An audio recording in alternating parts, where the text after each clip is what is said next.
Thank you for listening to the Real Estate Voice podcast. This is Vernon R.E. Jones, managing broker, owner of Jones Homes. And for over 30 years, we have serviced the 7-county Denver metro area. Yes, we already know the real estate market is in a state of flux.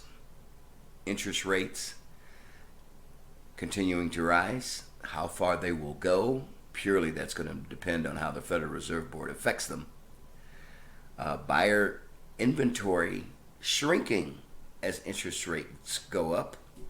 I mean, you're talking about maybe paying $1,000 more for a medium-sized home in the $400,000 or $500,000 range than you would have paid last year.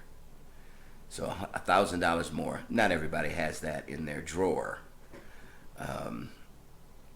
I will say this. Buyers who are seeking to buy have more inventory than they've had in years. However, some buyers need help with getting their credit together. So I want to focus on getting your credit together.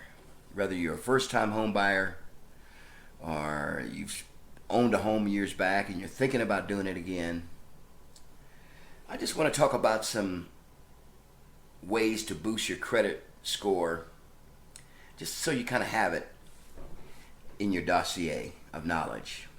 If you need a mortgage, a good credit score, it's also called a FICO score. That's what most mortgage professionals call it.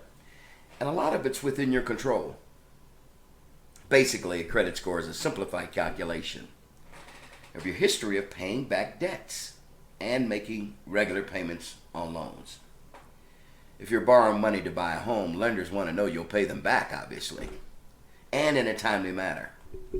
And a credit score is an easy estimate for them to make an assessment. Pull your credit report. First thing, there are 3 major U.S. credit bureaus: Experian, Equifax, TransUnion, and each releases its own credit scores and reports. Their scores should be roughly equivalent. Of course, being in the business over 30 years, I'm going to tell you right now, I've seen significant differences. I've seen TransUnion have a score of 760 and Experian have a credit score of 714. Even though that's a good credit score, both, it's still a pretty wide range. For example, Experian considers on-time rent payments, while TransUnion has detailed information about previous employers.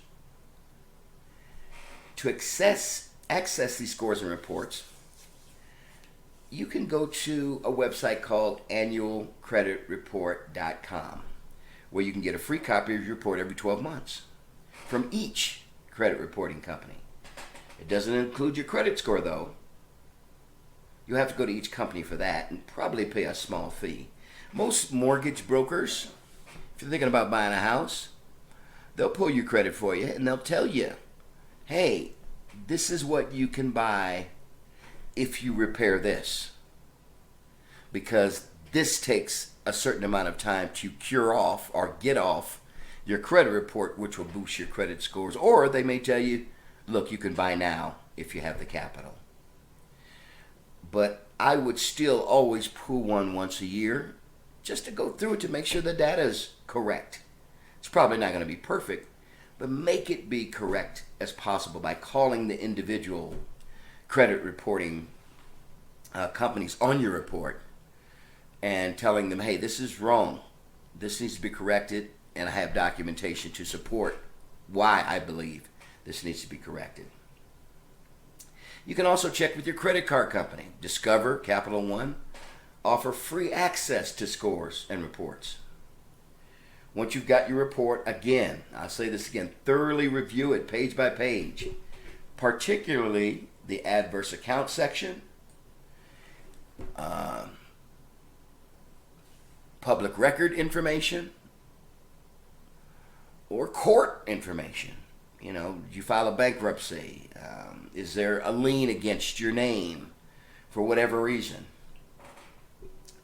The better your credit history, the higher the score, and the better your opportunities for the best interest rate for your home loan. FHA, Federal Housing Administration, requires a minimum credit score of 580 to permit a 3.5% down payment. But most major lenders often require at least 620, if not more. So what can you do to get your credit report in ship shape? In 2013, the Federal Trade Commission study found that 5% of credit reports contain errors that can erroneously ding your score. So if you spot any, start by sending a dispute letter to the Bureau, providing as much documentation as possible per Federal Trade Commission guidelines. You'll also need to contact organizations that provided the bad intel, such as a bank or a medical provider, and ask it to update the info with the Bureau. This may take a while, and you may need documentation to make your case, but once the bad info is removed, you'll see a bump in your score. Erase one-time mistakes. So you made a late payment or two. Who hasn't? Call the company that registered the late payment and ask that it be removed from your record. If you had an oopsie and missed a payment or two, most companies will indeed tell their reporting division to remove this from your credit report.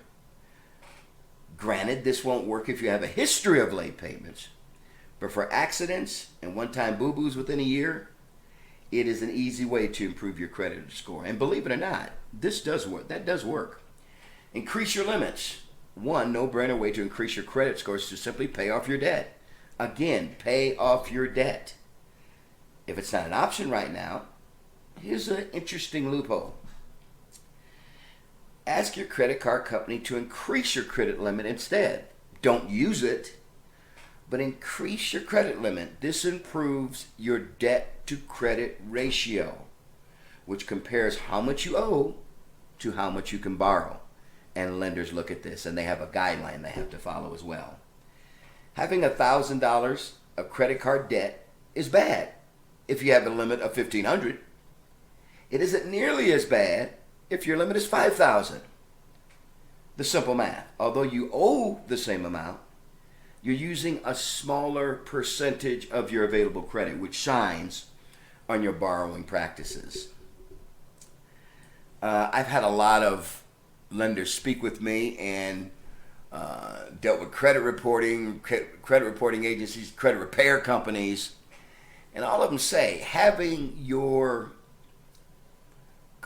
access to credit and all that remain under 30% is very, very good. Obviously, they would want it to be under 20%, but usually 30% will make you look good to a mortgage company as long as those payments are on time as well. Another thing, I just got through saying it, pay on time. If you're often late with payments, now it's the time to change. You have the power to improve your credit score yourself. Commit to always paying your bills on time.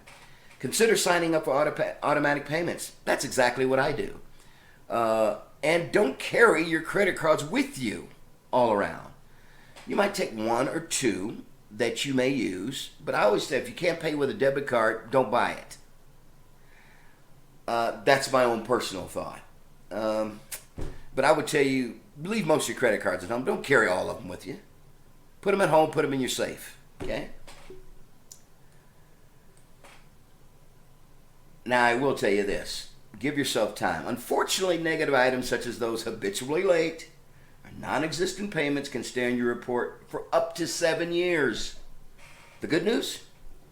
Changing your habit makes a big difference in the payment history segment of your report, which accounts for about 35% of your score. That's why it's essential to start early, so that you're sitting pretty once you're shopping for homes and find one that makes you swoon.